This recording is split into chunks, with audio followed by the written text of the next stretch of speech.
Low ಮೊಮ್ಮಗನೇ, 10 ತಿಂಗಳಾಗೋಷ್ಟೊತ್ತಿಗೆ ನಿಮ್ ತಾತನ್ನ ನನ್ ಕೈಯಲ್ಲಿಡ್ಬೇಕು, ಜ್ಞಾಪಕ ಇಟ್ಕೋ. ಏನ್ ಮಾಡ್ತೀಯ ಕೈಯಲ್ಲಿಟ್ರೆ? ಯಾಕೆ ಓದ್ ಜಮ್ದಲ್ಲಿ ಆಡ್ಕೊಂಡಿದ್ ಸಾಕಾಗಿಲ್ವಾ? ಆಡ್ಕೊಂತಾಳೆ. ಇವನಿಗೆಲ್ಲ ತಾತನ್ ಬುದ್ಧಿನೇ, ಮೂಗು ಮೇಲೆನೇ ಕೋಪ.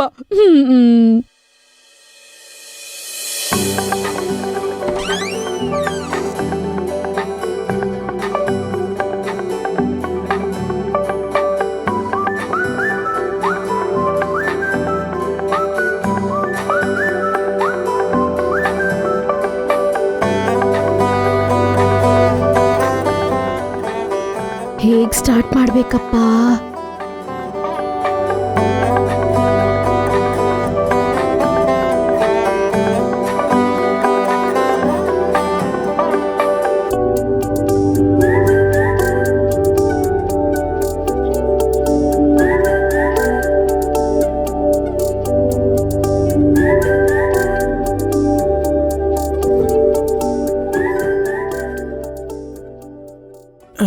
ಹೇಗ್ ಮಾತಾಡೋದು? ಏನೋ ಒಂದ್ ಮಾತಾಡೋಣ. ಹಾಯ್ ವಿಶ್ವ.